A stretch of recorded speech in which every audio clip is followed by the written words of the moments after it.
Alright, how's it going, guys? Today I'm going to show you how to change the brake pads on your vehicle. It's demonstrated out here on my 2010 Honda Odyssey, but it's generally the same for most vehicles.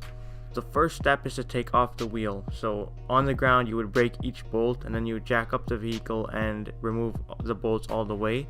Once you have your jack stands underneath, you remove the wheel, and I decided that I only need to do the brake pads and not the rotors, but it's recommended that you do inspect your rotors while you're doing this job.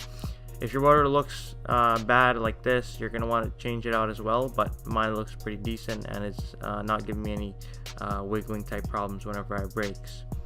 So now you want to unscrew the caliper bolts and remove it out of the way and off of the rotor. Then you need to just basically push out the old pads from the slot using a screwdriver or even your hands if you can manage to pull it out. And remember which pad came from which side, because you don't want to mix them up when you're putting on the new ones. Now clean up and put some anti-seize grease in the grooves in preparation for the new pads. This is a comparison between my old pads and the new pads.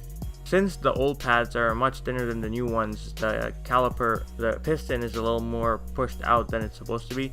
So what you need to do is use some kind of C-clamp or any type of clamp to push it back in, because the new brake pads require more space to fit.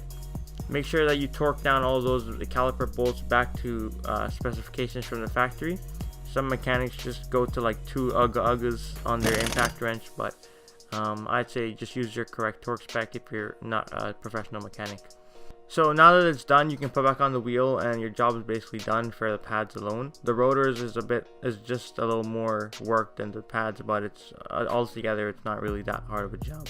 Thank you guys for watching. Make sure you subscribe to the channel, and hopefully this video helped you out, and peace out.